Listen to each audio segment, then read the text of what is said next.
E hoje a Câmara deve votar o pedido de urgência para o projeto que proíbe a cobrança pela bagagem de mão em aviões.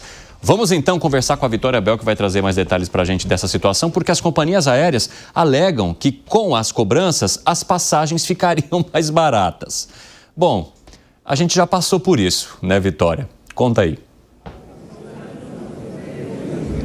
Pois é, Evandro, o presidente da Câmara dos Deputados, Hugo Motta, quer pautar hoje ainda a urgência desse projeto de lei que garantiria a gratuidade das bagagens de mão para os passageiros que estiverem em voos de companhias tanto nacionais quanto estrangeiras, desde que esses voos passem pelo território nacional. Inclusive, o mesmo texto que foi apresentado lá em janeiro pelo deputado da Vitória, ele também proíbe as companhias aéreas de sugerir essa compra da bagagem de mão. Então, além de garantir gratuidade, proíbe a oferecimento de compra dessa bagagem de mão, justamente aí para fechar uma segurança jurídica para o passageiro.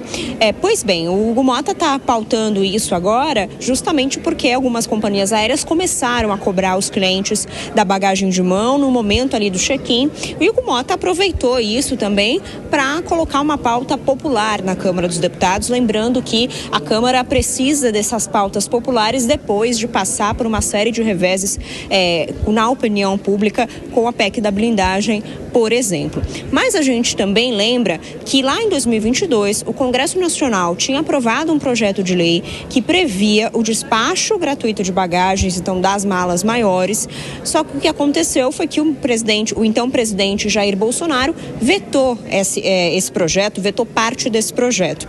Então, o que pode acontecer, de acordo também com expectativas de alguns parlamentares próximos ao governo, é que mesmo se a Câmara dos Deputados aprovar essa gratuidade da bagagem, o governo pode vetar isso se ele for pressionado pelas companhias aéreas, justificando os custos altos dos voos no Brasil. A urgência deve ser votada hoje e o mérito na semana que vem. Eu queria também aproveitar essa minha entrada, vocês falavam anteriormente sobre os projetos que o ministro Fernando Haddad quer enviar aqui para o Congresso Nacional, para a Câmara dos Deputados, para ajustar as contas, o rombo fiscal.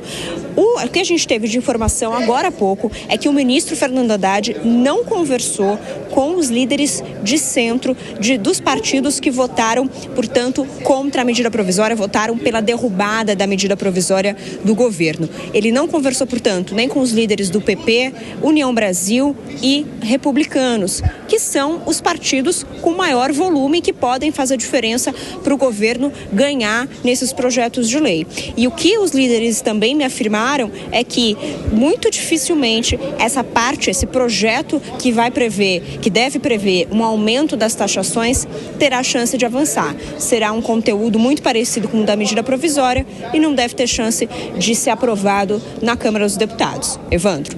Muito obrigado, viu, Vitória Bel, por conversar com essas pessoas e trazer um pouco desse termômetro também, porque não adianta você parcelar algo se você não trabalhar no convencimento das pessoas que derrubaram lá e que teriam que acatar agora, né? E como a Vitória Bel nos indicou, essa articulação, pelo menos com esse grupo, não começou.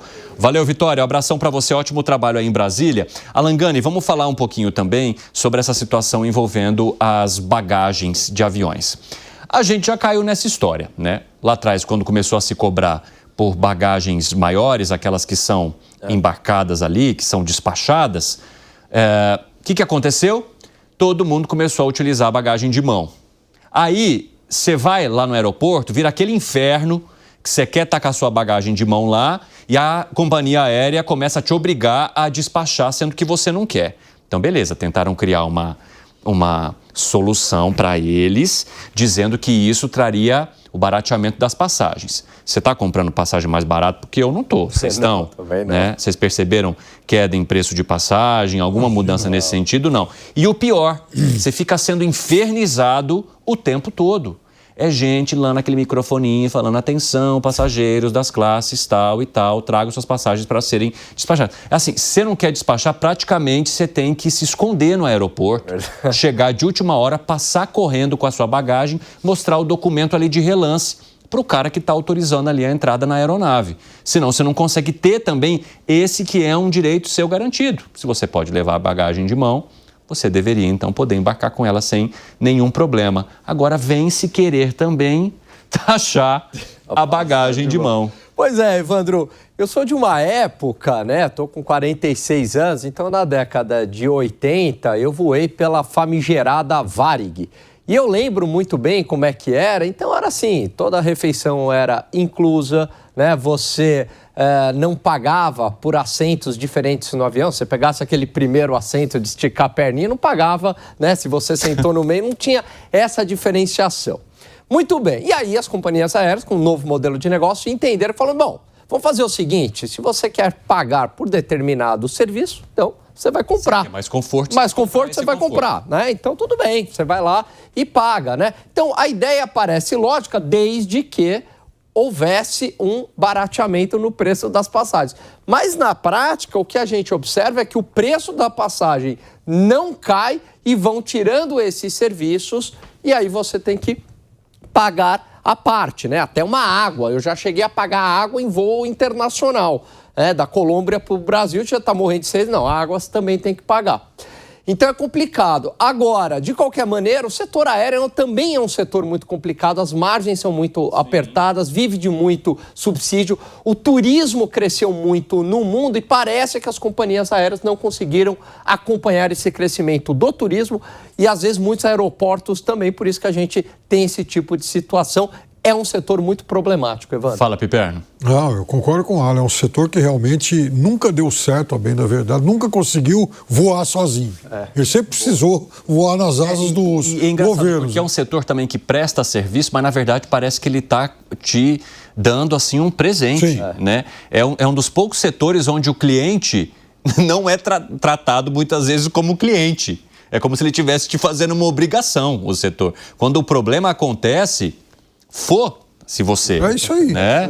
É isso que acontece. O ambiente concorrencial aqui dentro do país é o mais tranquilo possível, são poucas empresas, há roteiros, inclusive, tem uma empresa só, e mesmo assim eles não conseguem se tornarem viáveis, né? Precisam de ajuda de todos os governos, seja, enfim, subsídios aí para combustível, seja, por exemplo, nessa questão de mudar as regras, as leis em relação às bagagens. Isso, historicamente, é assim. O Zé é o mais experiente entre todos nós, ele já deve ter... O Zé certamente tem uma memória melhor que a minha para falar de Pané, Cruzeiro, enfim, Cruzeiro do Sul, Transbrasil, Varig, VASP, todo mundo quebrou. E as que estão aí, elas só não quebram também porque os governos ajudam. Fala, Zé Maria Trindade.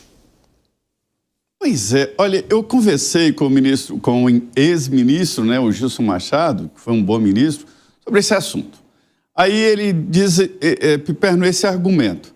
Todo mundo diz que as passagens estão caras, isso já vem de muito tempo, né? Isso inviabiliza o turismo interno, que ele fez um grande esforço para agir, né? Há falta de estrutura, falta de hospitais em locais que poderiam ser um bom ponto de turismo e tal.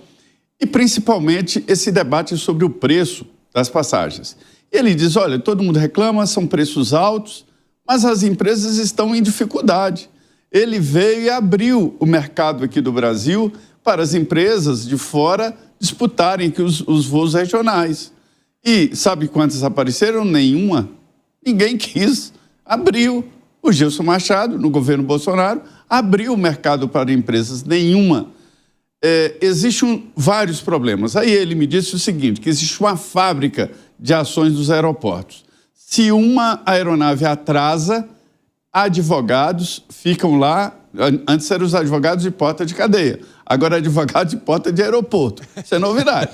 Ficam lá e compram o direito do passageiro, porque ele sabe que vai dar certo.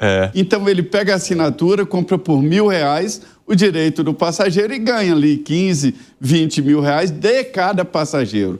E o custo jurídico é muito alto no Brasil também. Agora, uma coisa que eu reivindico muito, você tem toda a razão, a empresa pode obrigar você a despachar a sua passagem de mão. É o que eles falam lá. Outra coisa, eu acho que o Código de Defesa do Consumidor tem que ser cumprido pelas empresas. Não é possível, eu acho que não pode tabelar, acho errado esse projeto que proíbe cobrar. Tem que ser claro, o código diz o seguinte: você pode cobrar quanto você quiser, trata-se de uma atividade privada, pode cobrar quanto quiser, mas desde que seja transparente e avisado com antecedência. O que está acontecendo hoje no Brasil é que a gente não sabe quanto custa uma passagem Brasília-São Paulo. Ninguém sabe. Você pode estar ao lado de alguém que comprou uma passagem por R$300 e pagando 5, 6, 7 mil reais. Se você for por uma emergência, como uma amiga minha que morreu, a mãe aqui em Brasília, ela veio de São Paulo, foi para o aeroporto sem passagem, pagou 7 mil reais numa passagem. Isso está errado. Isso é contra o Código de Defesa do Consumidor, que proíbe que o mesmo produto seja vendido por preços diferentes para várias pessoas. Então, o que precisa é transparência, né? A lei exige.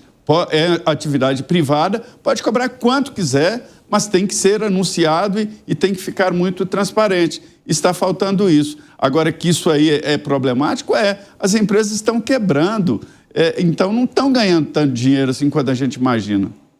Inclusive, acabei de receber aqui a atualização de que aprovaram sim a urgência para esse projeto que mantém a gratuidade de bagagens de mão em voos aqui no país. E temos um comentário muito interessante aqui também do Tucão. Melhor não despachar a bagagem, na hora que volta parece que foi atropelada por um carro. É verdade. Ou é uma rodinha que ficou para trás ou a bagagem inteira que ficou para trás. Bruno Musa, rapidamente, porque o nosso tempo está curto. Vai lá. Bom, vamos lá, rapidamente então. Tudo isso que vocês estão falando, que eu assino embaixo, é justamente mais um dos mercados oligopolizados no Brasil. O Zé Maria terminou falando, nem ganham tanto dinheiro assim. Pelo contrário, perdem muito dinheiro. Muitas empresas pedindo recuperação judicial, custos em dólares, uma burocracia gigantesca, órgãos regulamentares do governo, que não param de aumentar a burocracia, impor mais custos, e uma dificuldade tremenda onde nós, consumidores, estamos na mão de 2, 3 empresas e olhe lá. Portanto, não temos escolha. Quer voar? Precisa voar? Vai pagar. E isso são os altos custos impostos por uma máquina completamente engessada. Então, a gente precisa entender esse mecanismo, de novo. Mais barreiras de entradas, menores possibilidades, menos opções para os consumidores.